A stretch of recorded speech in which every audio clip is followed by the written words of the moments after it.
Mes chers amis, pendant des siècles, nous avons défini la matière par sa masse. Mais qu'est-ce que la masse réellement? Une illusion? Une simple mesure? Non, c'est bien plus profond que cela. La théorie du vide, structurée, nous apporte une réponse révolutionnaire. Chaque élément de notre univers possède une identité secrète gravée dans le vide, son mu prédéfini. Imaginez que chaque atome possède sa propre partition de musique, dictée par le nombre exact de particules qui le composent. Cette partition, c'est le rythme fondamental de la substance. Ce mu n'est pas une simple mesure, c'est une signature topologique. Ce que nous appelons matière est en réalité l'élément que cette signature contraint à exister sous une forme précise. L'élément est l'entité que ce mu contraint à exister face à la viscosité du vide. Imaginez le vide comme un miel invisible, opposant une résistance physique à tout mouvement. La matière n'est pas un corps étranger posé dans l'espace, elle est une configuration spécifique du vide lui-même, une sorte de nœud dans le tissu de l'univers. C'est ici que tout change. Si nous connaissons le mu d'un élément, nous pouvons comprendre comment il négocie sa place avec l'univers qui l'entoure. C'est une négociation constante. Bienvenue dans l'ère de la génétique topologique, où nous ne maîtrisons plus seulement la chimie, mais la structure même de l'existence, de la signature de l'élément à la pression du milieu. La suite.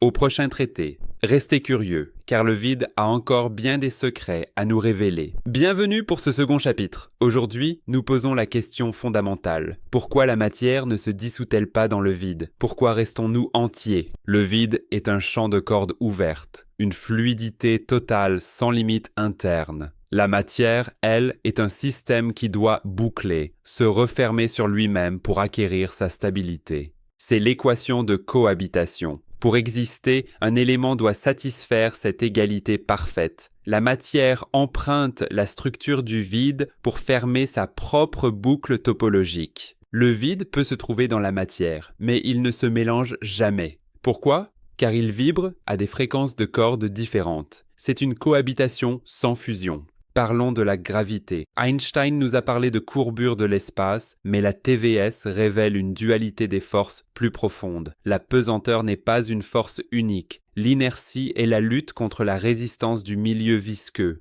C'est la somme de deux vecteurs, l'attraction classique de la densité et la force de gravité statique. La pression de viscosité du vide local qui presse sur chaque atome.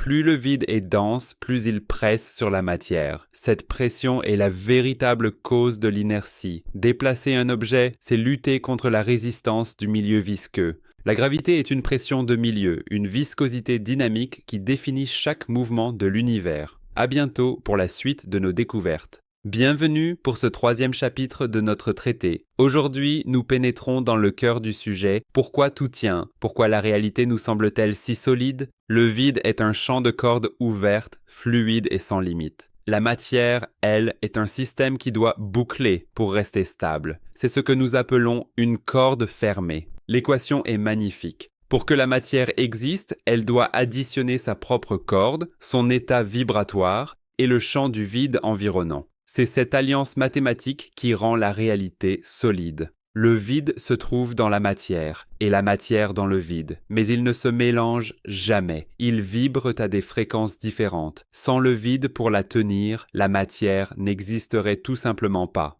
Passons à la dualité des forces. La gravité perçue est en réalité la somme de deux vecteurs de force distincts qui coexistent dans le champ de cordes. D'un côté, la force gravitationnelle émergente. Elle est active, générée par la densité de présence de la matière sur le champ de cordes. C'est l'attraction entre les éléments. De l'autre, la force de gravité statique. Elle est passive et propre à la densité du vide local. Elle agit comme une pression gravitationnelle ambiante qui presse sur l'état de corde de la matière. Plus le vide est dense, plus sa viscosité augmente. Cette force invisible mais colossale définit chaque mouvement et chaque inertie dans notre univers. Vous savez maintenant pourquoi tout tient. La matière est une musique que le vide accepte de jouer. À bientôt pour notre prochain traité. Mes amis, nous quittons la théorie pure pour entrer dans l'ère de l'ingénierie symbiotique. Aujourd'hui, je vous présente la machine qui va changer le monde, la centrale symbiotique. Pourquoi nos procédés de fusion atteignent-ils des rendements impossibles pour la physique classique? Parce que nous utilisons la sélectivité par le mu. Chaque élément a sa propre signature. Grâce à la commande K, nous modifions localement la viscosité du vide. Nous ouvrons un passage pour l'élément désiré. L'hydrogène ne sent plus la pression du vide. Il glisse sans friction. La machine ne crée pas d'énergie, elle décomprime la force statique du vide universel. Nous ne luttons plus contre la nature, nous nous accordons sur ses fréquences. C'est l'énergie symbiotique. L'inertie n'est plus un mystère. Elle est la mesure de la friction que la force de gravité statique du vide exerce sur le mu prédéfini d'un élément. Déplacer un objet, c'est lutter contre la pression du milieu local. Si l'on réduit la viscosité locale par l'antisaturation, l'inertie de l'objet diminue proportionnellement. Nous pouvons déplacer des montagnes avec la légèreté d'une brise. C'est le début d'une ère de pureté, une énergie propre, infinie, car elle puise dans la structure même de l'espace, la fin de la lutte, le début de la symphonie, de la signature de l'élément à la pression du milieu. L'ingénierie du vide n'en est qu'à ses débuts. Restez connectés aux fréquences de l'univers. Merci de votre attention. Comment prouver qu'une théorie aussi vaste est la vérité? La réponse se trouve au-dessus de nos têtes, dans le réseau de satellites qui guident nos vies.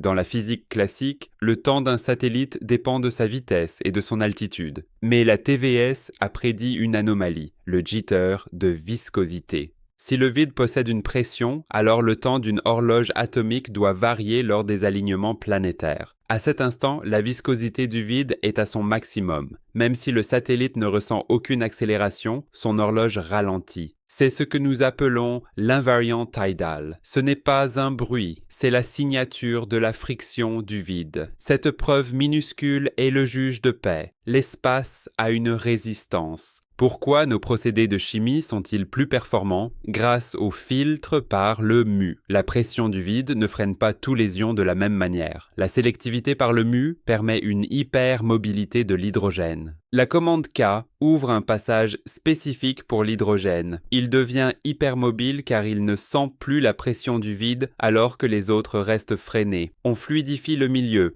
Résultat, une séparation massive avec une dépense énergétique minimale. On ne force pas la chimie, on fluidifie le milieu. C'est l'ingénierie du futur, de la signature de l'élément à la pression du milieu. Les preuves sont là, dans le ciel et dans nos laboratoires. La TVS n'est plus une théorie, c'est une réalité mesurable.